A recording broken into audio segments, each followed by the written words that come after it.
Grande, grande, grande é o Senhor e muito digno de louvor. Só essa.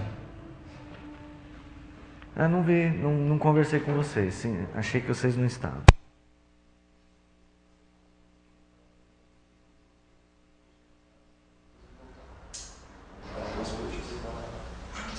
Na hora que for cantar, é só mudar o projetor aí do Sans.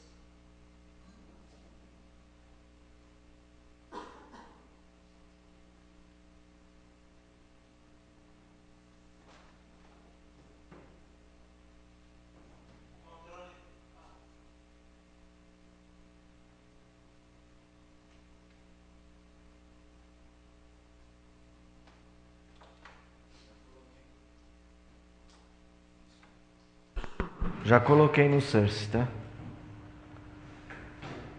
Já vou deixar por enquanto. Tá certo. Eu te falei que a menina lá em Vinhedo fez o filminho pra mim. Não? Chegou. É? Só comentou que ia fazer, não falou que tinha feito já. Irmãos, nós estamos só aí aguardando o nosso Voz da Consciência dar o nosso ok pra gente iniciar, tá bom? Pode ir? Pode ir? Opa, beleza. Meus irmãos, nós estamos mais uma vez nesse encontro com o estudo da palavra.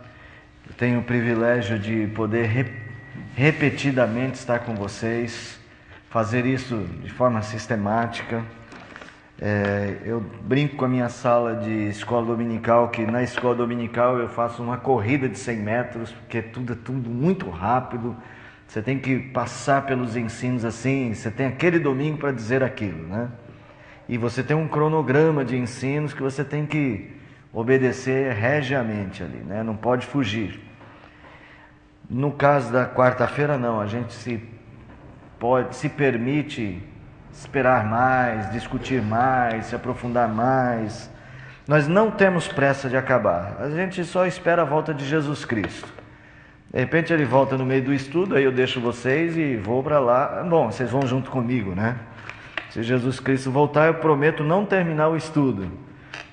Prometo, inclusive, até terminar mais cedo se ele chegar antes do horário de término. Então, assim, mas aqui a gente pode se delongar mais, conversar mais. Isso depende muito de vocês, porque nós precisamos, assim, dessa troca. Nós precisamos que seja um encontro em que a gente converse sobre a palavra, sobre as doutrinas bíblicas. E quanto mais vocês perguntam, quanto mais vocês se aprofundam nas suas perguntas, vocês me ajudam também e ajudam a si mesmos. Você sabe que a Bíblia ela tem muitas boas perguntas, mas existem as más perguntas também, né? E eu quero hoje começar falando sobre você fazer perguntas com a intenção de crescer. Perguntas devem ser feitas sempre com a intenção de crescer. Abra sua Bíblia em Lucas. Abra sua Bíblia em Lucas. Aprendi hoje com John Piper. Que beleza aprender coisas com pessoas que conhecem muito a palavra. Aprendi hoje com John Piper sobre perguntas, como elas devem ser feitas. John Piper, ele diz que a Bíblia estimula as perguntas. A Bíblia é um livro onde para o qual você pode e deve fazer perguntas. Você deve sempre se perguntar: por que esse texto está aqui? O que esse texto significa? Por que ele está aqui e não está lá? Por que esta palavra está aqui? Por que Jesus fez isso? Por que os discípulos foram para aquele lugar?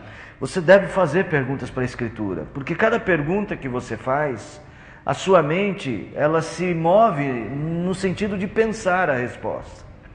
Mas existem algumas perguntas que são perguntas que não buscam respostas. E essas perguntas, elas não são boas se você quer crescer. O exemplo que John Piper coloca, por exemplo, em Lucas capítulo de número 1, nós encontramos a pergunta de Zacarias. Algumas perguntas Deus repreende. E olhe só esta. Lucas capítulo 1, verso 18. Então perguntou Zacarias ao anjo: como saberei isto? Porque eu sou velho e minha mulher avançada em dias. Aí o anjo respondeu: eu sou Gabriel, assisto diante de Deus e fui enviado para falar-te e trazer essas boas novas. Todavia ficarás mudo e não poderás falar até o dia em que estas coisas venham a realizar-se, porquanto não acreditaste nas minhas palavras, as quais a seu tempo se cumprirão. A pergunta de Zacarias era uma pergunta incrédula. Ele estava dizendo: isso é impossível. Como que pode ser uma coisa dessa? Eu já sou velho. Irmãos, nós temos que fazer perguntas sempre com a ideia de progredirmos na direção da vontade de Deus. Nós não devemos fazer perguntas para justificar o nosso não progresso. Você pode perguntar ao pastor: mas será que as coisas são mesmo assim? Se você tem intenção de crescer.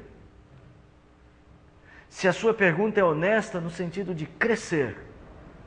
Mas se a sua pergunta não tem esse caminho do crescimento, ela não te ajuda.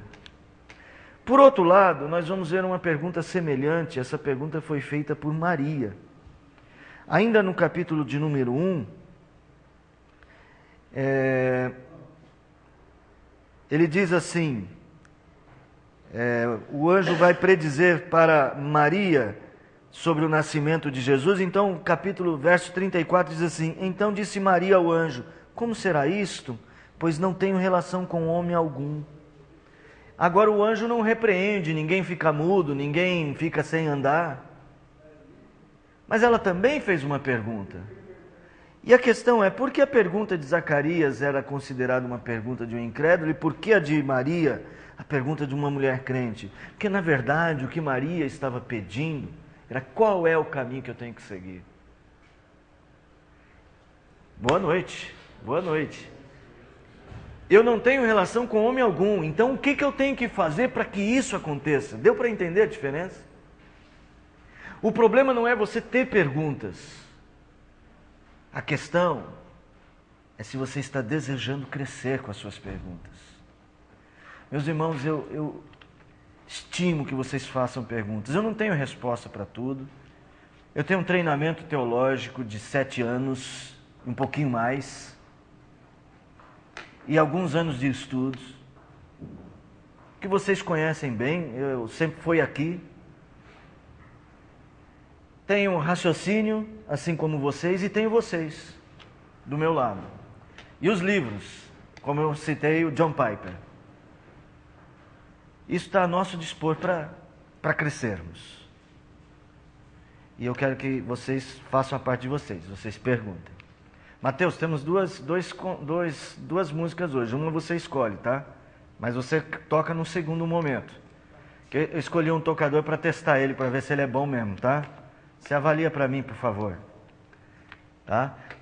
A que você escolher, Mateus, você me avisa para eu pedir para o Valmir já preparar, antecipadamente. Estrela da Manhã. Como é que é a Estrela da Manhã? És a nossa estrela da manhã. Qual que é? Esse? Esse precisa de letra. Estrela da manhã que brilha como o sol. Valmir, ouviu aí o que eu disse? Se ouviu, diga sim, eu ouvi. Sim. Muito obrigado. Se der para providenciar, num segundo momento, nós vamos começar com o grande é o Senhor. Então, voltando, façam perguntas. Não por mim, não pelo estudo, não é para o estudo ficar mais dinâmico. Façam perguntas para vocês crescerem. O estudo não precisa ser dinâmico se vocês estiverem crescendo. Eu acredito que se vocês estiverem crescendo, ele será dinâmico para vocês. É isso que a gente quer.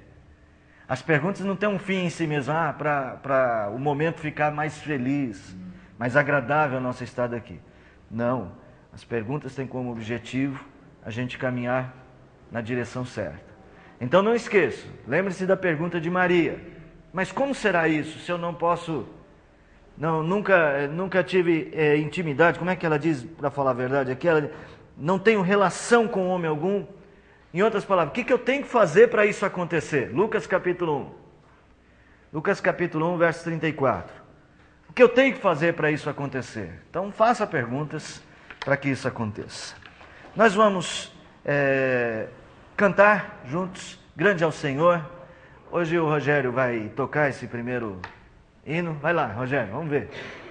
Vamos ficar em pé e vamos louvar ao Senhor? Vocês que cantam, Jane, me ajuda a cantar, por favor, porque eu canto muito mal. Pega aqui o microfone para você puxar. Eu não tenho voz aguda, assim, não chego lá no alto.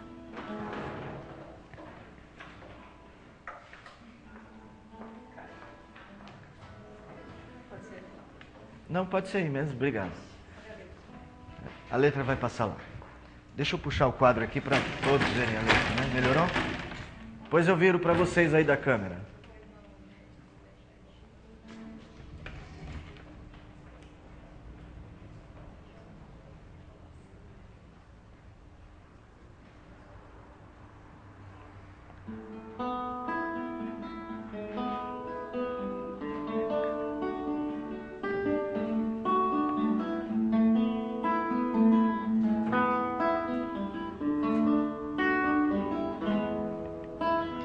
Grande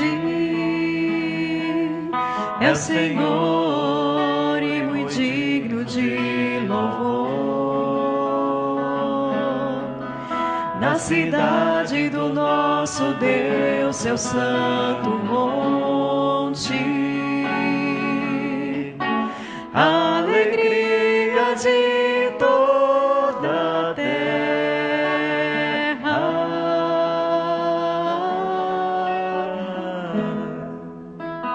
Grande é o Senhor em quem nós temos a vitória e que nos ajuda contra o inimigo.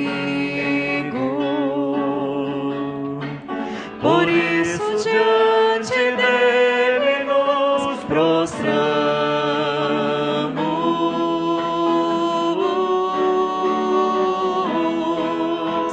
Queremos o seu nome engrandecer e agradecer-te por tua obra em nossas vidas. Confiamos em teu infinito amor, pois só tu és um Deus eterno sobre toda a terra e céus.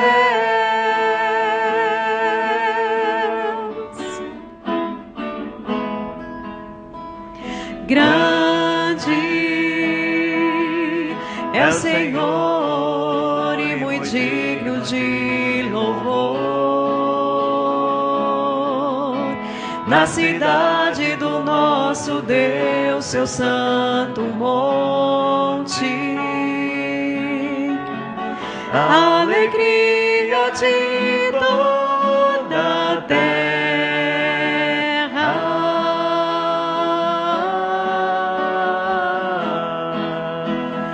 Grande é o Senhor em quem nós temos a vitória e que nos ajuda contra o inimigo. Por isso diante dele nos prostramos.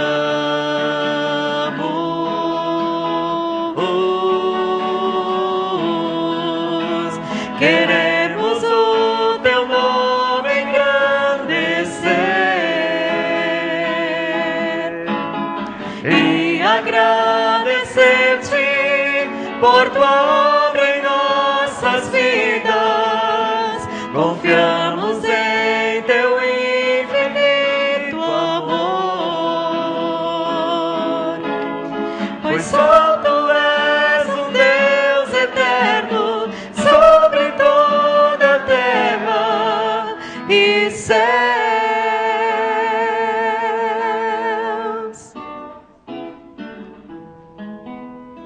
E céus. Amém. nosso Pai querido, como é importante, Senhor, que Tu nos ajudes a nos aproximar mais do Senhor. Conceda-nos, Senhor, a porta, a oportunidade de ter um coração mais pronto, mais preparado para a vida contigo.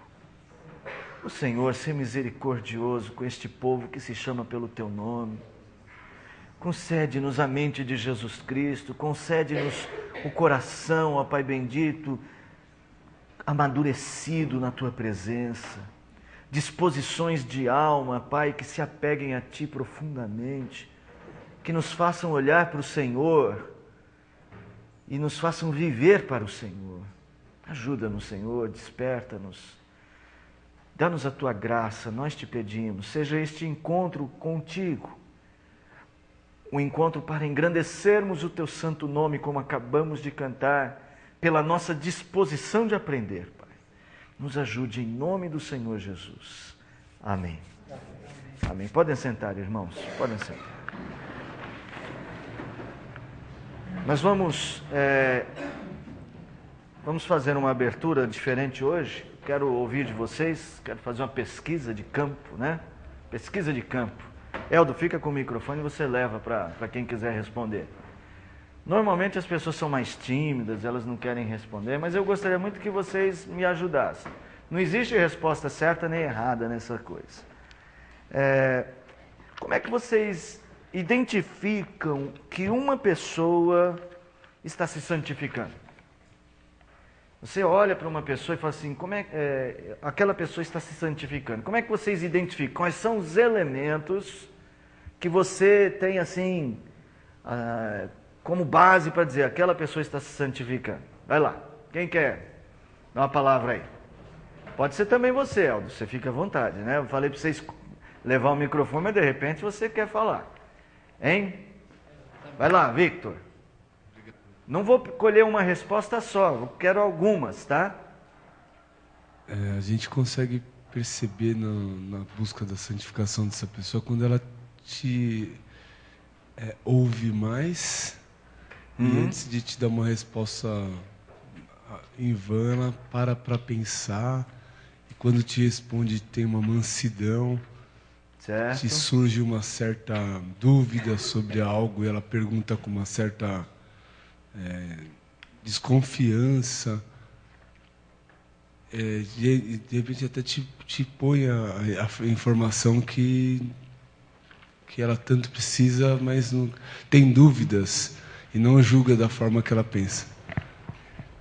Certo, então é uma pessoa que ela demonstra mais paciência, ela demonstra mais compreensão. Isso é um elemento que você fala, puxa, essa pessoa está se santificando. Todas as pessoas que demonstram isso, você acha que estão se santificando, ou isso em alguns casos? Em alguns casos. Em alguns casos. Tá bom. Mais alguém aí? Gostaria de ouvir a opinião de vocês. Quem pegar, leva. Quem pegar, leva o microfone para o outro. Boa ideia. Vai lá, Marcelo. Eu acho que é o interesse, assim, pelo reino de Deus, a busca. Assim, você vê que a pessoa está buscando intensivamente mesmo, de coração, você percebe isso. Isso eu falo aqui na igreja, né? Certo. Assim, eu não sei, eu não sei como que é a vida na casa dela. Então, que tipo de busca você está falando? O interesse de estudar a palavra, interesse de orar. De estudar a palavra, de orar mais. Isso, aí você começa a ver o viver dela diferente, assim, você começa a conversar com ela assim fora de momento de culto, e você vê que ela fala das coisas de Deus e tudo que ela fala e pensa de acordo com Deus. Ela fala, se reporta sempre às coisas de Deus. Eu acho que é uma pessoa que está buscando. Se na fala, na conversação, nos hábitos dessa pessoa tem coisas que estão ligadas a Deus.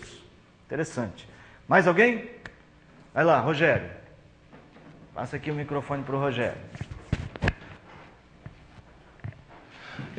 E, normalmente, o que eu percebo mais é a pessoa muda muito a personalidade dela. Certo. Já começa pela personalidade, o jeito de falar, de agir com as outras pessoas, muitas vezes, que nem falou, a paciência em alguns assuntos, e no modo de conversar. Assim, eu vejo em algumas pessoas, não só cristãos, cristãos, mas no mundo mesmo, as pessoas até quando estão mudando de atitude, eu entendo que elas também estão se santificando, sendo que se elas começam a ter esse partir, eles também começam a buscar mais... Você percebe que aquela pessoa está se santificando por causa das mudanças no comportamento dela. E mais nota o cristianismo numa pessoa são as atitudes dela. Atitudes. Nós somos a referência da palavra de Deus no mundo. Certo. Então, se você tem uma atitude que não é prudente, claramente a pessoa vai olhar e vai falar, essa pessoa não é tão santa. Pode uma pessoa que está se santificando ainda ter atitudes ruins? Pode, porque é um processo, né? Certo. E naquele momento em que ela está tendo uma atitude ruim, o que aconteceu com o processo de santificação dela? Olha, retroagiu, avançou, parou? eu acredito que assim, no momento que você está nesse processo de santificação, há várias coisas interligadas. A pessoa está buscando a Deus. Certa vez eu ouvi que, aqui no estudo mesmo, você falando que às vezes Deus está até escondidinho lá, e se você não está buscando, Ele está ali, Ele está te vendo, mas está meio escondido para que até você aprenda. Então Deus começa a aparecer. Você está buscando a Deus, Deus começa a aparecer para você, você entra nesse processo. Isso não é agradável ao diabo, ao inimigo. Ele também vem com forças espirituais maldosas para cima da pessoa, para fazer com que ela também caia em tentação e com que ela volte a ser o que era antes. Mas então assim, o processo não para. O processo não para. Não é São reveses, mas o comportamento, uma atitude assim... Agora, se a pessoa começa a ter muita atitude ruim, negativa... Aí ela tem que, eu acho que aí ela avaliar bem para Vocês já viram, né? Tem gente que tem uma época que está num ápice de atitudes muito positivas e depois tem uma época de atitudes muito negativas. Depende do alvo que você, para onde você está olhando, qual a direção que você está tomando. Certo, mas e aí? O que você acha? Essa pessoa está se santificando ou não? Se ela voltar ao caminho, errei e vou voltar a corrigir o que eu estou errando, porque às vezes você erra novamente a mesma coisa, aí você para, analisa, não estou errando nisso. Mas aí mais para frente você errou em outra coisa, algo que você até não era acostumado, e aí você, se persiste nisso, eu acho que aí você está regredindo. Entendi. Mas se você muda, olha, analisa, depende do seu alvo. Joia. Última opinião, mais alguém? Mais alguém que gostaria de falar? Que elementos você percebe que uma pessoa está aí se santificando? Tá? Vai lá, mais alguém? Não pode repetir. Mais alguém? Fala, Rodrigo. Para trocar. O Rodrigo, ele sabe que alguém está se santificando quando o microfone começa a falhar. Obrigado, Rodrigo. Mais alguém? Última palavra? Não? A palavra do Helder é que eu concordo com tudo que foi falado. Vocês todos, o quadro está um pouquinho virado, que é para a câmera também pegar. Dá para todo mundo ver se eu riscar aqui? Se estiver difícil, a gente movimenta um pouco. De fato, vocês estão dizendo o seguinte, né? Vamos voltar aos nossos desenhos costumeiros, né? Que o nosso comportamento, que as nossas atitudes, né? As nossas atitudes, elas falam da nossa santificação. Que a santificação só pode ser observada, você só pode notá-la a partir das ações, não é isso? Ações são sempre, na verdade, resultado de pensamentos. Todas as ações são resultado de pensamentos. Pensamentos mais elaborados, pensamentos mal elaborados, pensamentos conturbados. Todas as ações são resultados de pensamentos. Uma pessoa fala assim, eu agi sem pensar. Já viram isso? Agi sem pensar. Agiu sem pensar? Não. Pensou mal, pensou rápido demais, teve o pensamento conturbado. Mas um lapso de pensamento precisou gerar aquela ação. O cidadão foi lá e deu um soco na cara do outro. Aí ele caiu na real e falou, puxa, fiz besteira. Mas um pouco antes dele dar um soco na cara do outro, na cabeça dele fala, esse cidadão merece um soco na cara. Lógico que não é assim, este cidadão merece um soco na cara, vou dar um soco na cara dele. Pá! Dei um soco na cara. As coisas não são assim, é muito rápido, né? O pensamento é uma velocidade absurda. Mas, de qualquer maneira, um lapso de pensamento, um pensamento mal elaborado, um pensamento conturbado gera atitudes conturbadas, atitudes ruins. Então, tudo isso está muito interligado. A mente trabalha para que você tenha atitudes de santificação. Nós vamos falar um pouco sobre a santificação naquele tema que eu já anunciei a semana passada, a perfeição imperfeita. Nós vamos começar a perceber que no fundo, todos nós, uma vez que recebemos a Cristo Jesus, ingressamos na escola da santificação. Entramos no caminho da santificação. E aí tem muito a ver com a velocidade e a capacidade do motor. E nós vamos trabalhar muito, vamos tentar, não vou dizer trabalhar muito, né, mas vamos tentar observar que para cada pessoa há uma maneira diferente de se santificar, há quadros diferentes de santificação, e nós temos que aprender a conhecer a nossa própria santificação. Sabe que o apóstolo Paulo, ele fala muito sobre santificar-se. Aliás, o apóstolo Paulo não, a Bíblia toda fala muito sobre santificar-se. Nós estamos lendo aí Josué, para a campanha, né? Classe Estrela da Manhã, leia Josué para o nosso debate aí na escola dominical, nossa gincana, né? E eu estava lendo Josué e eu achei muito interessante que quando ele atravessou o Jordão, ele disse, santificai-vos hoje. Que amanhã... Pode, mas deixa eu só terminar a frase. Pode, só um minutinho. Santificai-vos hoje, que amanhã farei maravilhas no meio de vós. Aí quando lá na cidade de Ai, né, Acã roubou a capa babilônica, o ouro e aquelas coisas todas, e que Deus falou, olha, no meio de vocês tem gente fazendo coisa errada, a mesma coisa Josué disse, santificai-vos hoje, porque amanhã o Senhor vai mostrar as coisas. É interessante essa constante bíblica de dizer santificai-vos. É sempre uma coisa pessoal. Você não verá na Bíblia a avaliação de outras pessoas. É sempre uma coisa que você tem que buscar o que é seu. E trabalhar com você.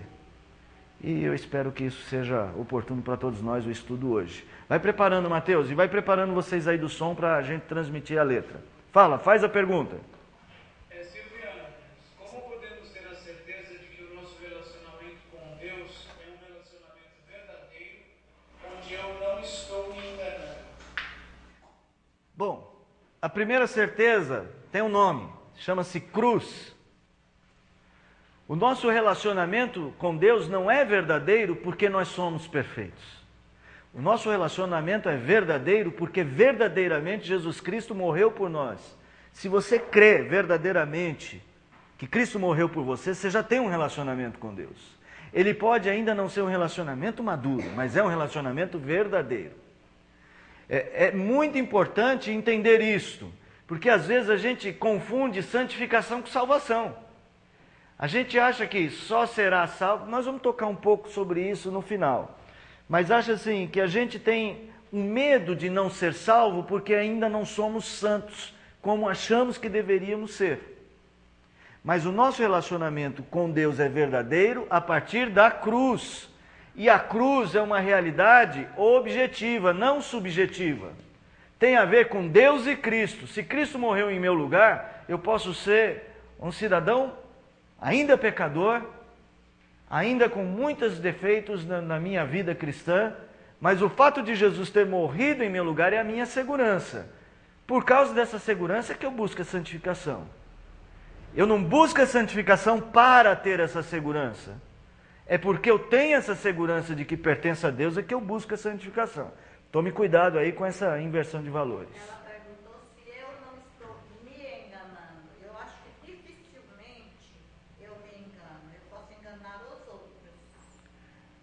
Então ela está pensando assim, será que eu estou no caminho da fé e não tenho nada a ver com Deus, e porque eu tenho tantos erros, eu imagino que seja assim, eu tenho tantos erros na minha vida, eu cometo tantos pecados, que eu acho que eu sou crente, mas não sou, porque a Bíblia diz que no último dia muitos dirão, Senhor, Senhor, em teu nome eu fiz isso. Então a ideia é, você confie no Senhor, que Ele morreu por você e quebrante o seu coração em santificação. Tá? Então acredito que você não está se enganando à medida que você confia no Senhor. Agora, o problema daquelas pessoas do último dia, disseram assim, Senhor, Senhor, em teu nome eu fiz isso. Sabe essa parte da Bíblia, né? Isso não tem um lugar só não, né? Abra, por exemplo, deixa eu ver, acho que é Mateus 25. Esse é Mateus capítulo 6.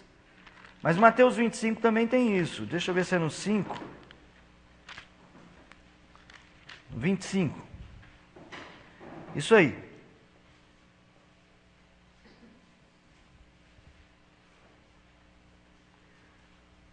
Verso 11. Mais tarde chegaram as virgens nécias clamando, Senhor, Senhor, abre-nos a porta. Mas ele respondeu, em verdade vos digo que não vos conheço. Mateus 25, verso de número 10 e 11. 10 e 11, não. 11 e 12. Lá no Sermão da Montanha, muitos dirão naquele dia, Senhor, Senhor, em teu nome eu fiz isso, eu fui na igreja, Senhor, eu doei um banco para a igreja. Em teu nome eu ajudei na reforma. Eu fiz projeto de reforma lá da igreja. Em teu nome eu evangelizei, contribuía com a obra missionária. Será? E essas pessoas viveram enganadas a vida toda. Por que eles viveram enganados? Por que, gente? Que resposta vocês me dão? Isso, Jane. Não, mais que isso. Ele confiava nessas ações para a sua salvação. É justamente o contrário. Eu não confio na minha santidade para a minha salvação. A minha salvação produz um relacionamento verdadeiro com Deus. Eu me santifico por causa disso. Aqueles lá falam assim, bom, vamos garantir com o Senhor que a gente vai entrar no céu. Então vamos pregar para todo mundo, vamos expulsar demônios, vamos falar em outras línguas. E no final vou mostrar o relatório. Vou mostrar meu currículo. Aí quando eu chegar no céu, mostro, olha Senhor, tudo o que eu fiz. Você não fez o principal. Você precisava confiar em mim. Irmãos, há um medo entre nós aqui, presbiterianos, calvinistas, reformados, de que esse negócio de confiar no Senhor vai impedir que a gente tenha uma vida santa. Ao contrário. Não é santidade esse tipo de atitude de buscar fazer coisas para provar para Deus que você é bom. Isso não é santificação. Santificação é o resultado de uma mente que sabe que deve tudo para Deus. Fala, Mateus. Pergunte. Religiosidade.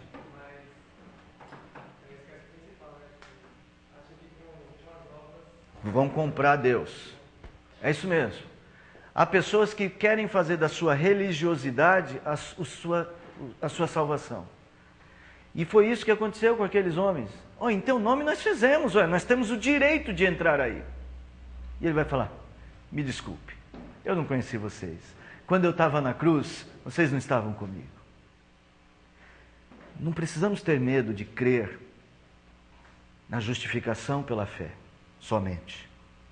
Não tenha medo disso. Mas pastor, eu fico tão inseguro porque eu erro tanto. E aí eu fico com medo de não ser um dos eleitos. Confie. A Bíblia nos chama a confiar no Senhor. Confie nas promessas. Guarde no coração as promessas do Senhor. Se Deus disse que se você crer em Jesus Cristo você será salvo, creia. E crendo, tereis vida eterna. Só o que a Bíblia diz. O que a Bíblia diz? Crê no Senhor Jesus e será salvo, tu e a tua casa. Essa é a receita. Justificados, pois mediante a fé temos paz com Deus. E por que somos justificados? É que nós nos santificamos. Porque entendemos que a nossa vida está em Cristo, e essa é a diferença. Jesus é a nossa luz, isso é tudo que você precisa. Nós vamos cantar, eu acho que é nessa música que a gente canta que Ele é o farol, é nessa música? Ele é farol. Jesus é tudo que você precisa. Estou perdido aqui no meio de um momento ruim da minha vida com Deus, um momento ruim da minha vida espiritual. O que eu faço, pastor? Levanta os olhos e olhe firmemente para Cristo, autor, consumador da sua fé. Sempre faça isso. Se apegue à cruz. Sempre diga assim, ó, no momento pior da sua vida, no momento ruim da sua vida, lembre-se da cruz.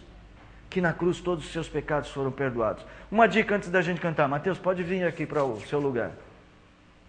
Uma dica, não vou falar dica. Eu lembro uma vez, não esqueço tanto, uma pessoa querida falou, pastor, não fale dica. Dica não é uma palavra legal para a gente falar em público.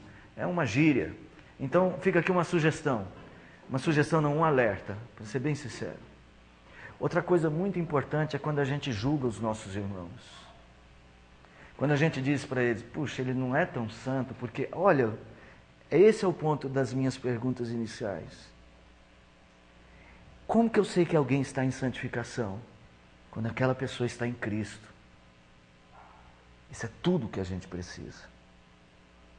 Que às vezes nós olhamos para o irmão porque ele fez algo que não é bom. E nós falamos, está vendo? Acho que não vai para o céu. O céu, a graça, nada disto é comprado por aquilo que nós somos. Nós podemos evidenciar sim a nossa salvação, mas a nossa salvação está em Cristo e não em nós. Está no que Ele fez, não no que nós fazemos. E assim para o meu irmão. Irmãos, nós temos que ser compassivos com os erros dos nossos outros irmãos, dos outros, justamente porque nós cremos em Cristo. Porque se cremos em Cristo, temos que ter esperança de que Ele morreu na cruz pelos pecados do outro. As pessoas não são perfeitas, mas há muitas pessoas imperfeitas que são perfeitas. Nós vamos falar disso já já. Vamos ficar em pé e vamos cantar? Deixa eu pôr aqui na letra. Jane, me ajuda aí, que eu não conheço essa música direito, hein? Jane ou Karen, uma das duas, por favor. Leva o microfone para ela, quem está com o microfone. Karen.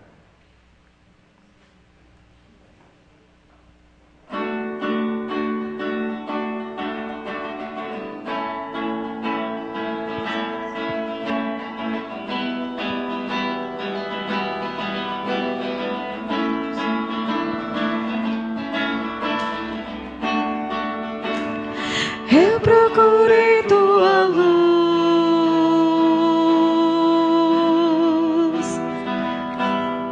sabes o quanto vaguei.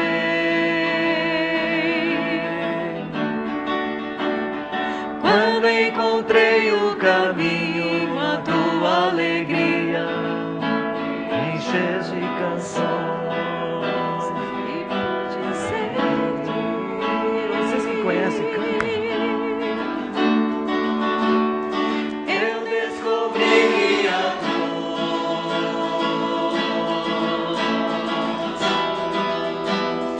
e faço a chama brilhar.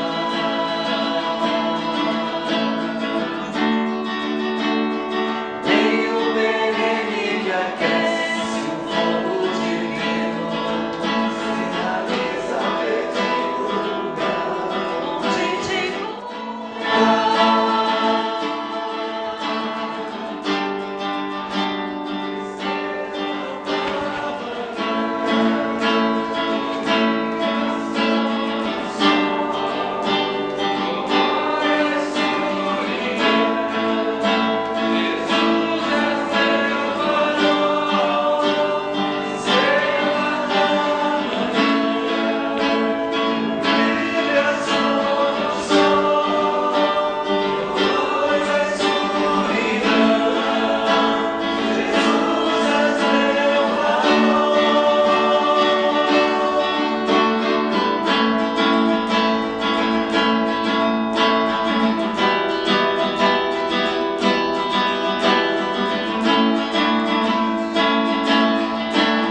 Letra bonita, né? Seria bom se a gente aprendesse, cantasse mais vezes, né? Pra gente conhecer. Obrigado, Mateus. Já dá para fazer uma dupla vocês dois, hein? Hã? Gostou? Gostou? Ó, eu acho que ele aprovou. Quem aqui de vocês? Um precisa tocar o contrabaixo, o outro o violão. Irmãos, vamos lá. Vamos parar e meditar nesse texto e começar em Filipenses capítulo de número 3, 12 e 16. Fizemos uma ampla introdução, mas agora nós vamos meditar mais detidamente nesse ponto. Filipenses capítulo 3, versos 12 a 16. Filipenses 3, 12 a 16. Deixa aberto esse texto vai ser base para nossos estudos hoje, embora a gente vá percorrer também alguns outros, eu vou citando. Verso de número 12, nós já abordamos ele a semana passada, então não vou voltar às mesmas perguntas. Não que eu tenha já recebido ou que tenha obtido a perfeição, mas prossigo para conquistar aquilo para o que também foi conquistado por Cristo Jesus. Então, a primeira coisa que o texto nos diz é que Paulo sabe que ele não é perfeito. E ele percebe que existe um processo evolutivo. Um processo de evolução. Nós estamos falando de santificação. Santificação é aquela obra ou aquele processo de que a nossa mente ela vai se conformando à própria santidade de Deus, ao jeito de Deus pensar. Então pare para pensar. Pense. O que Deus quer é que você pense como Ele pensa. Deus quer que a sua mente perceba a mente de Deus e haja como Deus agiria. É a frase famosa que em seus passos o que faria Jesus. Você talvez fale assim, mas aí é elevado demais, eu pensar como Deus? Pensar como Deus é pensar como o homem Jesus. Nós não podemos pensar como Deus, nós não temos a mente infinita. Mas nós temos e é possível ter a mente igual à de Jesus Cristo. Aliás, o apóstolo Paulo, ele diz que nós temos a mente de Jesus Cristo. Deixa marcado aí, abra 1 Coríntios. 1 Coríntios. Quem estiver pertinho do microfone aí, vai ler para a gente aí. 1 Coríntios, capítulo de número 2, verso de número 16. 1 Coríntios 2, 16.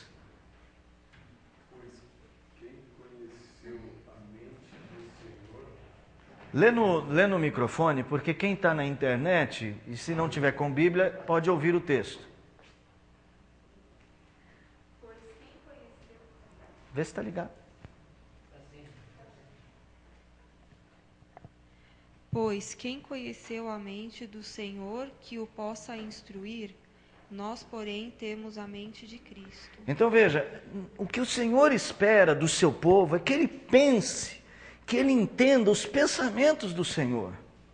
Nós não podemos instruir o Senhor, nós não podemos ter a mente de Deus dentro da nossa mente, mas nós podemos ter a mente de Jesus Cristo, porque Jesus Cristo é homem como nós. A mente de Jesus é uma mente humana também, ele tem as duas, tem a mente divina e tem a mente humana. Como pode ser isso? Lembre que Jesus é Deus e é também homem. Jesus Cristo pensava, gente? Pensava ou não? E ele pensava direito? Perfeito. Ele não pensava só direito, ele pensava de forma perfeita. A estrutura mental da mente, a estrutura mental de Jesus era perfeita a ponto dele conseguir perceber a vontade do seu Pai em todas as coisas que ele fazia. Por isso ele não errava. Porque a mente dele, ele não pecou porque a mente dele estava conectada à mente de Deus. É isso que o Senhor espera de nós. E santificação é justamente esse processo de fazer a nossa mente pensar como a mente de Deus ou como a mente de Jesus Cristo.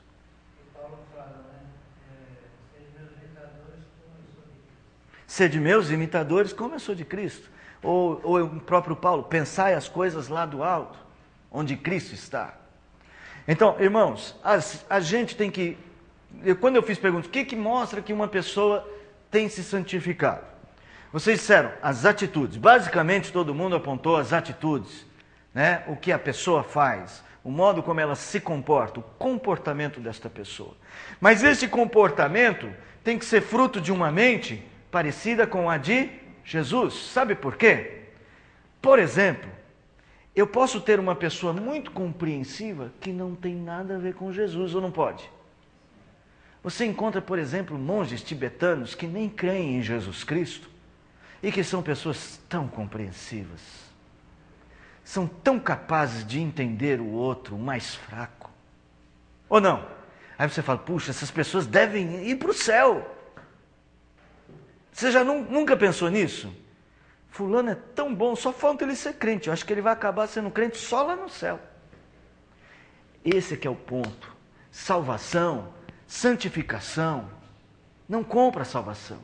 Salvação é fé em Cristo. Fé. Fé em qualquer coisa? Não, fé em Cristo. Esta fé produz metanoia, mudança de mente. Mudança de mente produz atitudes. Mudança de mente, consolidar uma mente mudada é santidade de vida, é consolidação dos nossos arrependimentos, da mudança da nossa vida. Então veja, as atitudes podem revelar sim nosso progresso, mas podem não. Você não tem ideia de quanto tem crente que sabe disfarçar e dar uma de bonzinho. Você não tem ideia. Como tem gente que sabe dar uma de bonzinho, que sabe dizer que mudou o comportamento. Não, eu era assim, fazia aquilo, mas hoje eu estou mais... E muda mesmo, mas às vezes não muda por uma mente cristã. Muda por um raciocínio. Lembra que às vezes a gente raciocina as coisas na mente carnal e tenta simular coisas espirituais sendo carnais? Era isso que Jesus estava dizendo. Olha, eu não conheço vocês estão dizendo que faziam isso em meu nome, faziam aquilo em meu nome, mas tudo isso vocês fizeram sem a minha mente. Vocês bolaram isso na mente carnal de vocês imitaram não a minha mente.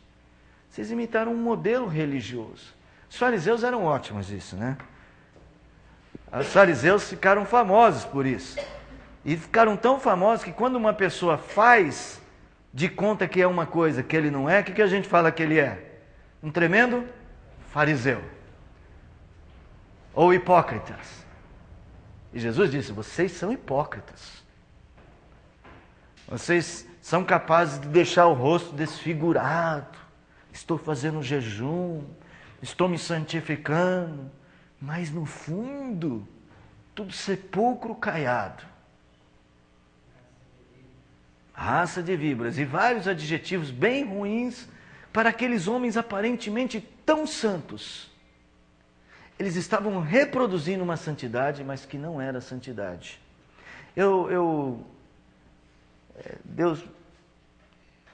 Deus me deu uma... não gosto de falar assim, porque dá a impressão que eu estou meio penteca. Deus me deu uma palavra. Estava raciocinando, e, na verdade lendo livros, né? E uma coisa entrou na minha mente, que assim, às vezes a gente está preocupado em parecer santo e não em ser santo. E nós às vezes nos especializamos em parecermos santos e não em sermos santos. Porque parecer santo parece uma obrigação nossa. E ser santo de verdade não importa para algumas pessoas. E a Bíblia diz que nós precisamos nos santificar. Então eu insisto com você que não se deixe levar. Paulo diz assim, isso é um processo. Primeiro eu creio, e aí eu vou alcançando as coisas da santidade. Eu vou fazendo a minha mente se santificar. Santificação não é só uma coisa moral. Santificação é uma mudança no modo como eu vejo as coisas ao meu redor. Então eu diria que um sinal de santificação, mais do que as ações de uma pessoa, é o modo como a pessoa aprende a realidade, o modo como ela apreende a realidade. Ela vai lá e ela passa por um assalto. roubam o carro dela. É muito ruim, você perde um bem, não tinha seguro e tal. O modo como ela reage àquela situação, mas o modo como ela concebe aquilo, isso pode mostrar santificação. Ou não. Sabe, irmãos, esse assunto da santificação é um dos assuntos mais importantes da nossa vida. Vamos lá, vamos para Filipenses capítulo de número 3, vamos voltar lá. Só lemos o verso 12. No verso 13, no verso de número 14, ele repete esta ideia e ele enfatiza uma coisa que eu acho extremamente importante. O verso de número 13, esqueço das coisas que para trás ficam. Há muitas pessoas que gostam de contar as vantagens das coisas adquiridas. Quando ele esquece as coisas que para trás ficam, ele esquece as coisas ruins e as coisas boas também, aparentemente. O que ele está dizendo é, olha, para mim o ponto em que eu cheguei não é o ponto onde eu quero ficar. O importante não é aonde eu cheguei, mas aonde eu vou. Não é onde eu cheguei, mas aonde eu vou. Quando nós estamos nesse processo de santificação, essa coisa de a gente achar, puxa, olha, estou legal, estou bem, porque estou indo na igreja todo domingo, estou bem porque agora eu estou cantando no coral, eu estou bem porque eu estou fazendo isso para Jesus, e assim, quando eu começo a achar que já cheguei onde tinha de chegar, a coisa começa a ficar ruim para mim. E então essa ideia de prosseguir para o alvo era algo que Paulo tinha como quase uma obsessão, sempre prosseguir para o alvo. Mas eu queria mesmo abordar com vocês o verso 15, como vocês já leram no verso 12, não que eu tenha obtido a perfeição, mas agora Paulo começa com uma frase diferente. Todos, pois, que somos perfeitos. Todos os que são perfeitos tenham este sentimento. Qual é o sentimento? De prosseguir para o alvo. Pera lá. Se eu já sou perfeito, por que eu tenho que prosseguir para o alvo? Daí vem a minha tese de que a sua vida de santificação pode ser mais ou menos comparada com este gráfico aqui. Que quando você tem, vou pôr aqui uma escala, 10, 20, 30, 40, 50, 60, 70. Não estou falando que é a idade, tá? É só uma escala progressiva de tempo com Deus. Não precisa ser anos, um tempo qualquer, genérico. E aqui é a medida da perfeição, aqui é a estatura de Cristo. Estatura de Cristo. O máximo, vamos dizer que seja o máximo. Mas a perfeição é essa linha aqui. A perfeição é esta linha aqui. E não esta. Para nós. Está dando para entender o gráfico? Tem pessoas que acham que a perfeição, quando ele está no ponto 10 da vida dele, quem sabe ele começou agora a vida cristã, ele está no ponto 10. Tem gente que acha que a perfeição é se ele já estivesse aqui. Não, na verdade, existe uma medida própria de perfeição. Só que o alvo não é ficar parado aqui. O alvo é prosseguir até aqui. Cristo me chamou para essa perfeição. Mas eu prossigo para aquele alvo. Então Paulo diz, nós que somos perfeitos. Esse aqui é perfeito? Se essa aqui é a linha da perfeição? Ele já é perfeito. Mas ele prossegue ainda para uma perfeição maior. Mas nesse ponto, a vontade de Deus para ele é que nesse tempo, nesse momento da vida dele, ele alcance esta maturidade porque ele tem potencial para isto. O problema é que muitos de nós sempre estão andando abaixo do potencial. Você tem mais potencial para ser um crente mais santificado, ter a mente mais parecida com a de Jesus. Você tem potencial de entender melhor as coisas, potencial de ter as estruturas da mente mais organizadas com a estrutura da mente de Cristo. Ah, pastor, mas eu nem conheço a Bíblia. Não é quanto você conhece a Bíblia. Quanto você conhece a Bíblia, ajuda. Mas é assim, bom, numa certa medida é quanto você conhece, mas o que eu quero dizer não é comparativo. Você talvez não conheça a Bíblia como eu conheço, ou como outras pessoas conhecem. Mas no que você conhece, viva. O que você sabe, viva. É isso que eu chamo de perfeição imperfeita. É a perfeição possível agora, na medida que eu posso, na maturidade que eu tenho, na possibilidade que você tem.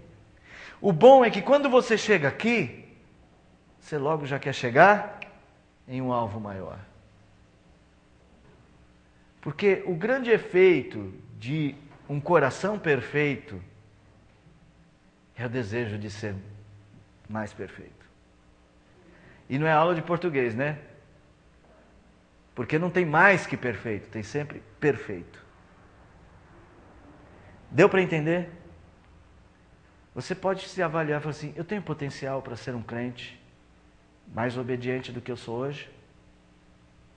Eu tenho potencial para ser um crente mais ativo na obra do que eu sou hoje? Eu tenho potencial para hoje entender a minha vida melhor e resolver melhor o meu dia a dia? Eu tenho potencial mais do que eu estou agindo hoje e resolvendo minha vida hoje? Se você descobrir que está sendo um crente abaixo do potencial, saiba que você, se tem potencial, você chega lá. Você pode melhorar. Você tem que ser sempre um crente otimista com as suas possibilidades, porque é Cristo quem te possibilita isto.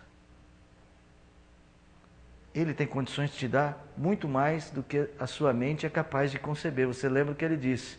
Muito mais do que imaginamos, ele pode nos dar. Verso de número 16. Quem lê para a gente?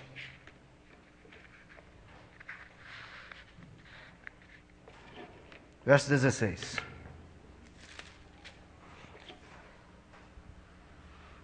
Filipenses 3,16. Todavia, andemos de acordo com o que já alcançamos. E é essa a ideia.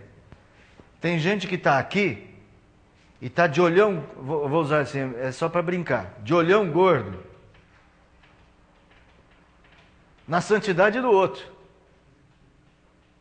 Oh, aquele ali que é bom. Olha como é que ele é, o presbítero Heldo. Não sei quantos anos que ele é presbítero. Meu Deus, olha a família toda na igreja. Meu Deus, aquele que é bom.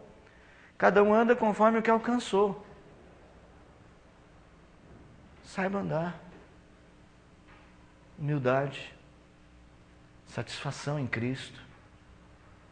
É tudo isso que a gente precisa. Você já imaginou se o profeta Obadias olhasse para o profeta Isaías e falasse assim, mas você, hein, Isaías, escrevesse esse livrão todo e o meu livro só tem um capítulo? Ou Judas, o irmão do Senhor, olhasse para o apóstolo Paulo e falasse, que exagero é esse? É metido esse apóstolo, olha quantas cartas escreveu. Olha a carta de Romanos, que exagero, quem é que vai ler uma carta desse tamanho? Cada um anda com o que alcançou. Porque Deus tem uma medida para cada um de nós. Nós não somos iguais uns aos outros. Não é que Deus respeita a sua medida. Ele tem a sua medida. Ele te dá a sua medida. Agora, uma coisa boa de falar sobre isso é que você tem que sempre desejar a medida boa, né? Quer dizer, a minha medida é ficar aqui mesmo, né? Então, tá bom aqui. Um pouquinho só, tá bom. Aqui assim. Né? Já passou 50, não sei se 50 anos, mas 50 tempos na vontade de Deus, eu estou aqui. Essa é a minha medida. Não é? Você sabe que quanto mais tempo nós andamos com Deus, mais requer de nós santificação? Sabiam disso? Entenderam o que eu falei? Quanto mais tempo a gente anda com Deus, mais Deus espera de nós. Vocês acham que isso é verdadeiro ou não? Acham mesmo? Acham? Abra aí em Hebreus capítulo 5. Hebreus 5. Veja, mas vem cá. Todo mundo que tem 20 anos, Deus quer a mesma medida das pessoas de 20 anos com Ele? É a mesma medida? Lógico que não. Isso é uma coisa individualizada. Deus é personal. Não é personal trainer, né? Mas é o nosso personal God. Né? Deus é um Deus pessoal. Ele está lidando com você a sua medida. Na medida que Ele pôs para você. Mas tem uma coisa que Deus faz. O tempo está passando. Vamos ver, levanta aí, rapaz. Desperta, tu que dorme. Capítulo 5. Verso de número 11 e 12. Quem lê? Outra pessoa lê para a gente. Senão a Ana vai, como é que fala? Monopolizar as leituras. Passa aqui para a Karen. Você vai ler, Vitor? Pode ler. Está com a voz ruim, né? Lê, Karen, por favor. A esse respeito, temos muitas coisas que dizer e difíceis de explicar, porquanto vos tendes tornado tardios em ouvir. Pois com efeito, quando devíeis ser mestres, atendendo ao tempo decorrido, tendes novamente necessidade de alguém que vos ensine de novo quais são os princípios elementares dos oráculos de Deus. Assim vos tornastes como necessitados de leite, não de alimento sólido. Deus fala assim, poxa, você já está na faculdade espiritual aqui há 10 anos, você já disse que você era professor. Mas você voltou para o jardim da infância, meu caro. Irmãos, o apóstolo Paulo, ele fala, prossigo para o alvo. Não olhe para trás. As coisas já passaram. Não fica contando vantagem. Olha para frente, prossiga para o alvo. Santificação é uma coisa que tem que ser progressiva, tem que ser intensa, essa é uma busca intensa. Todos os dias a gente tinha que buscar mais. Mudar o modo como a gente pensa, fazer sólido a mente de Cristo em nós, torná-la cada vez mais sólida. A ponto da gente começar a reagir sempre de acordo com as expectativas de Deus. Vamos um pouquinho antes lá, Filipenses. Só que agora a gente vai para o capítulo 1. Há uma oração de Paulo aqui, que eu amo essa oração. Aliás, eu sou suspeito em falar sobre o apóstolo Paulo. Eu amo a teologia que ele nos ensinou. Aliás, esse apóstolo, ele é o nosso grande mestre sobre essas coisas da mente cristã. Embora ela esteja presente em toda a Escritura, são as cartas do apóstolo Paulo que abrem a nossa capacidade. É por isso que ele mesmo diz, Deus me deu revelar o mistério que estava escondido. Então ele realmente foi usado por Deus para revelar tantas coisas sobre a nossa mente cristã. No capítulo de número 1, a partir do verso de número 9, o apóstolo Paulo ele vai falar sobre o conteúdo de uma oração que ele faz pelos crentes de Filipos. E nessa oração ele diz assim, e também faço esta oração, que o vosso amor aumente mais e mais em pleno conhecimento e toda a percepção, para aprovardes as coisas excelentes e serdes sinceros e inculpáveis para o dia de Cristo. Então ele está dizendo o seguinte, olha, existe uma transformação que Deus espera de todos nós, e a transformação é a nossa obediência à lei de Deus. E a lei de Deus tem um resumo, uma palavrinha de 4 letras. Qual é? Love. Love. Tem 4 letras. Amor. Então ele ora para que o nosso amor aumente mais e mais. E ele vai dizer que a ferramenta disto é conhecimento. É entender. É discernimento. É uma mente ativa, gente. Crente foi feito para pensar. Tem gente que vem para a igreja e faz assim, pega o cérebro e deixa em casa, deixa eu ir para a igreja, que na igreja só preciso ir com a alma. Deixa o cérebro em casa. Não, traz o cérebro para a igreja e vamos pensar juntos. É ouvir a voz de Deus e refletir. Refletir sobre a própria vida. Refletir sobre as verdades. pensar o que Deus espera de mim, pensar o que eu tenho que fazer. Tem gente que faz um bloqueio, faz assim, senta assim, fica ouvindo o pastor assim, a mente, fica ouvindo o pastor, aí sai de lá, você fala assim, o que foi que ele falou? Não sei. Essa pessoa não está agindo como Deus espera. Deus espera que você pense a sua vida. Você reflita. Tem gente que senta e fica ouvindo e pensando nos outros. Fulano deve fazer isso, fulano deve fazer aquilo, fulano deve fazer aquilo outro. Nós precisamos muito usar a nossa mente para crescer. Então, o apóstolo Paulo falou assim, olha, o amor de vocês tem que aumentar mais e mais. A ligação de vocês com Deus. Escrevi aqui uma frase. Precisamos nos despertar para o fato de que temos de investir com mais cuidado no nosso relacionamento com Deus. E esse investimento deverá ser primordialmente o de empregar esforços mais significativos para conhecer a Deus. Isto é, desenvolver a mente de Cristo em nós. Tem de ter esforços mais significativos para a nossa vida cristã, gente. Se você é um engenheiro, quer ter destaque na sua profissão, você vai fazer o quê? Um curso de pós-graduação. Você vai fazer um mestrado. Você vai fazer uma especialização. Você gasta dinheiro com isso. Você investe, como diria antigamente, cuca, né? Cabeça. Você investe, você cansa de tanto pensar, de tanto fazer cálculo. É cálculo de integral. Cálculo 1, cálculo 2, e tanto cálculo que dá até cálculo no rim também, né?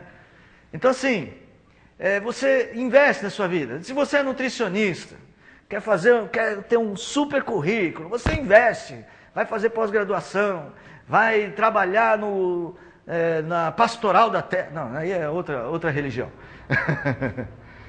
Ou seja, você investe significativamente naquilo que lhe importa. Não, mas não precisa ser bem informado, essa coisa não. Não, quer saber de uma coisa? Eu só quero cozinhar melhor do que eu cozinho hoje. O que você faz? Compra um fogão novo, compra livro de receita, fica assistindo aqueles programas da televisão que ensinam a cozinhar. Porque você está investindo, fazendo investimentos significativos na sua vida. A nossa vida precisa de investimentos. Agora, a nossa vida com Deus, não tenha dúvida. Porque a gente investe para tudo, menos na nossa vida com Deus, né? Nós achamos que a vida com Deus não precisa nem de pensar. Por exemplo, para conhecer a Deus, você deveria ter uma rotina de estudos da palavra mais concentradas. Não só aquela leitura que você lê para desencargo de consciência. Você deveria falar, deixa eu prestar atenção em Deus. Deixa eu prestar atenção no que Deus diz. E oração. Hoje nós tivemos alvorada de oração, né? E no meio do caminho é 1 hora de oração. Quando chega ali por meia hora de oração, estava falando com o pessoal, né? Todo mundo concordou. Não sei se eles concordaram só para agradar o pastor. Eu falei assim, gente, já perceberam que depois de meia hora de oração, a gente já perde o assunto com Deus? Já não tem mais o que falar, fica repetindo as mesmas coisas? Já passaram por isso? Chega depois de um tempo de oração que você já está assim, Senhor, deixa eu fazer só uma recapitulação com o Senhor. Não esquece da minha filha, não esquece do meu filho. Abençoa aquele projeto. Senhor, 10 vezes a mesma coisa. Senhor, abençoa aquele projeto que nós temos de fazer isso. Abençoe, Senhor, aquele projeto. Depois de meia hora de oração, a gente não tem mais assunto com Deus. Se a gente senta com uma amiga, né, as mulheres, senta com uma amiga para colocar a conversa em dia, olha lá, ali vem a manifestação mais oportuna, interjeição, vixe. Homem, quando coloca o assunto em dia, gente, é que são tantos assuntos que o homem conversa, por exemplo, os assuntos variados, futebol, política, né? Nós colocamos tudo isso em dia. E passa tempo. A gente, para comentar, por exemplo, fazer elogios, o pneu, a roda do carro, a roda nova do carro, nós conseguimos conversar por 45 minutos seguidos, o mesmo tema, sem repetir frases. Mas quando a gente senta para orar, 5 minutos parece uma eternidade. É como se a gente não tivesse mais assunto para falar com Deus.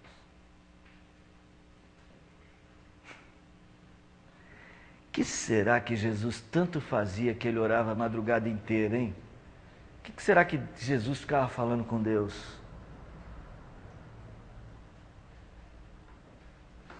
Nós temos que aprender a investir de forma mais significativa na nossa relação com Deus. Senão nunca nós teremos uma mente amadurecida. Vai lá. Uma certa falta de comunhão com Deus, algo que Cristo tinha na mente dele o tempo todo, e nós somos muito falhos, né, nessa comunhão com Deus, e muitas vezes também às vezes parece que a gente só procura a Deus, obrigado a Deus por isto, ajuda naquilo, e esquece de que Ele é nosso Pai e que nós podemos ter um relacionamento, contar o nosso dia para Ele, como Ele é o nosso Pai, como contamos para o nosso Pai carnal, assim como para Ele. Não é uma falta de até às vezes entendimento, tipo, Ele é Deus, Ele é Senhor dos Senhores, mas Ele é seu Pai, Ele está te ouvindo. Lógico, eu tenho que admitir, nós temos que admitir que, por exemplo, quando eu sento para conversar com você, existe uma troca, você fala comigo. E quando eu sento para orar, a gente se sente um pouco solitário, porque Deus não retruca com a sua voz. Maurício, você tem razão, tal, mas é isso aqui e tal. E daí é que está a nossa falha, que se nós tivéssemos guardado a palavra de Deus em nosso coração, a nossa mente sempre lembrasse a palavra de Deus, nós teríamos um diálogo constante com Ele na própria oração. Por exemplo, eu diria, exato, é isso mesmo. Eu diria assim, Senhor, obrigado por este dia. Aí eu lembraria, a minha mente de Cristo lembraria que é Deus mesmo que diz lá no Salmo 104, que Ele alimenta todos nós, que Ele é que dá o trabalho, no Salmo de número 127. Inútil é levantar cedo, né? Deus dá o pão. Então, nós teríamos conversas mais significativas com Deus. A nossa oração seria muito mais de lembrar quem é Deus do que lembrar do que nós precisamos. É um processo de amadurecimento. O apóstolo Paulo, então, está falando que este conhecimento de Deus vai melhorar. Agora tem mais, ele usa uma outra palavra, conhecimento e percepção, verso de número 9 do capítulo 1.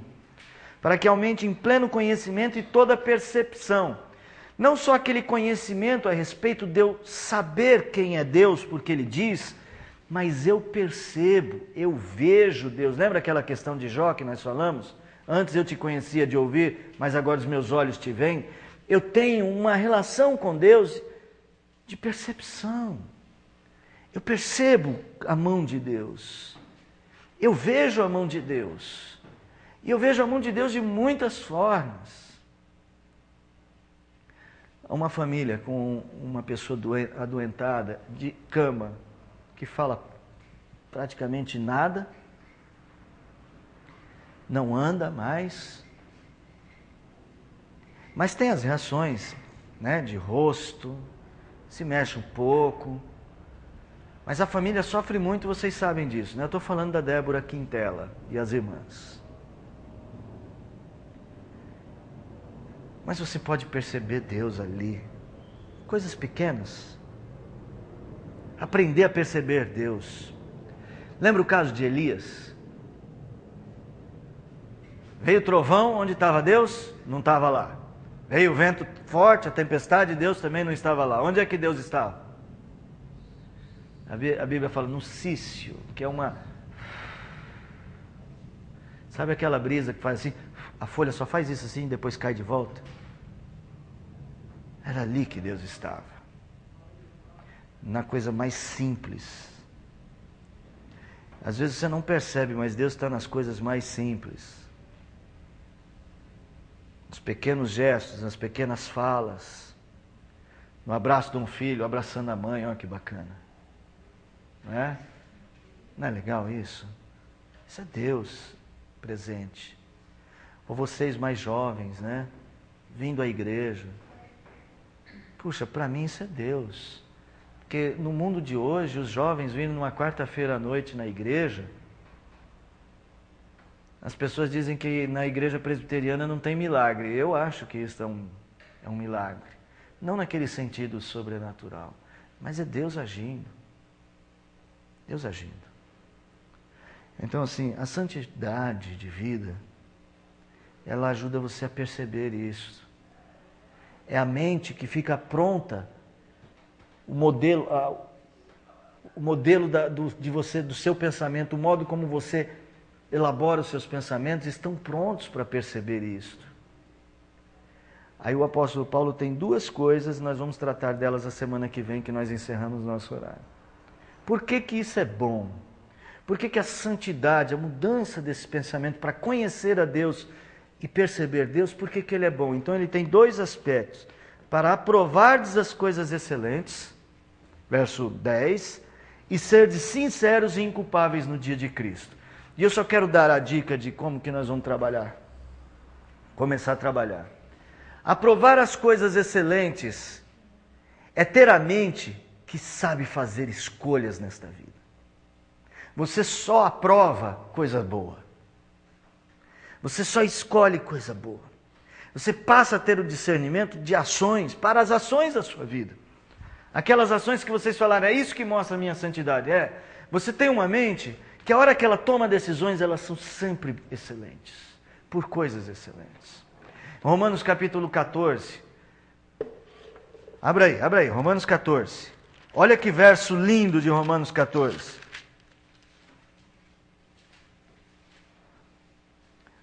Romanos 14, verso 22, parte B. Parte B. Note a profundidade dessa frase. Vamos ler junto a parte B? Ler juntos? Bem-aventurado é aquele que não se condena naquilo que aprova. Vamos repetir?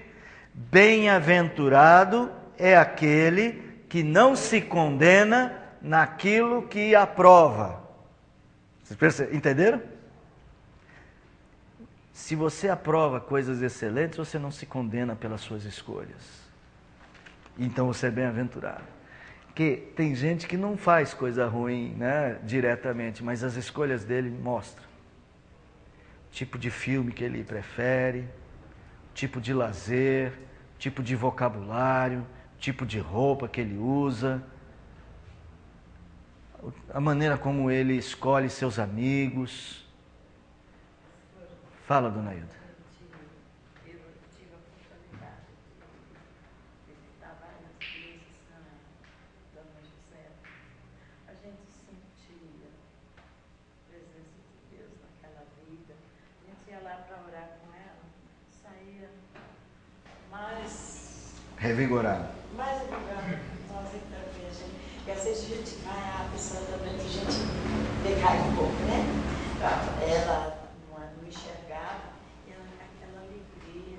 O que me importa é o Senhor. Seu Getro. Eu me lembro assim das pessoas que a gente sente. Então, irmãos, isso aí, veja, e cada um na sua medida. Dona Josefa talvez não soubesse muita coisa de teologia, mas na medida dela, ela viveu a sua perfeição imperfeita. Você pode viver a sua perfeição imperfeita na sua medida hoje. E você vai aprovar coisas excelentes. Fará boas escolhas. Como jovem, fará boas escolhas. Como um chefe de família, fará boas escolhas. Tá bom? E o segundo aspecto é preparar-se para o dia de Cristo. Preparar-se para aquele dia. Na semana que vem a gente conversa um pouco mais. Agradeço muito a atenção de vocês. Sei que eu falo muito, mas como eu disse, aqui é uma maratona, não é corrida de 100 metros, eu não tenho pressa. Até o dia de Cristo a gente pode ficar estudando. Volto a incentivá-los, perguntem, não tenham medo, não levem dúvidas para casa, não tentem resolver as dúvidas no programa de sábado do Hernandes, ele não vai responder suas perguntas assim diretamente, nem nos outros, não vou falar os nomes que eu não quero falar, né? Seja sábio, aqui é o lugar onde a gente aprende, aqui é a nossa igreja, a nossa família da fé. Aqui é o lugar oportuno para a gente se conhece. Então as nossas perguntas e respostas são nossas. Né? E é isso que é bom. Vamos ficar em pé e vamos orar.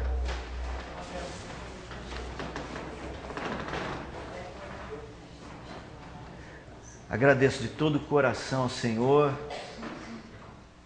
por nos ter trazido até aqui e nos ter brindado com a Tua presença, Senhor.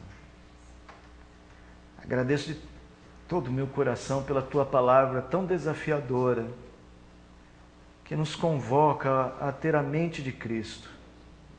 Te agradeço de todo o coração a possibilidade que nós temos de fazer isto juntos, de uma maneira madura e sincera. Tudo o que pedimos é aquilo que o apóstolo também orou. Que o nosso amor aumente mais e mais, em todo conhecimento e percepção do Senhor, para aprovarmos as coisas excelentes e nos prepararmos para o dia de Cristo. Conceda à Tua igreja a Tua graça no ir para casa em segurança e abençoe a todos nós. Nós oramos no nome de Jesus. Amém. Sente só um pouco alguns avisos que tenham porventura. No domingo, até onde eu me lembro, há um almoço